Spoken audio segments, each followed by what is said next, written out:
Hi everybody, my name is Gregg. I'm originally from Minnesota. My wife Nancy and I have been at Christ Church for about 3 years. The first time I attended service was actually Veterans Day 2011. I had actually just returned from Afghanistan with the deployment with the Army a couple weeks prior to that. I guess when I think about duty, I first kind of think about my grandfather who served in World War II and in Korea, and that's where I first started to think about service to my country.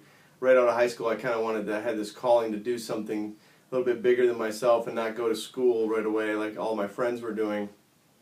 So I joined the Minnesota Army National Guard, and I had spent about 10 years in that. Some of that time when I was married, my wife married into the military, and deployed twice with the Minnesota Army National Guard, once to Kuwait and once to Iraq. And then in 2007, my wife and I together, I don't do anything without her blessing. It's kind of a group effort there, and we decided to go into the active Army, and I spent 4.5 years in upstate New York, Iraq, Afghanistan with the 10th Mountain Division, and that's when I came to Christ Church right after coming back from Afghanistan.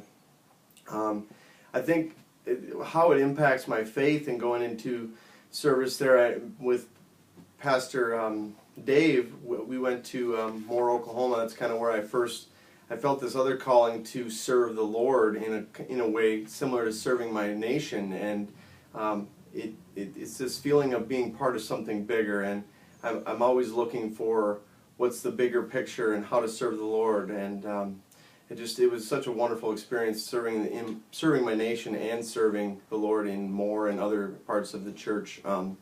And it's kind of drawn me to, after I'd spent a few years out of the service, my wife and I actually decided that I would join the Arizona Army National Guard again. So I'm currently serving in a part-time capacity as well, because I want to continue to serve.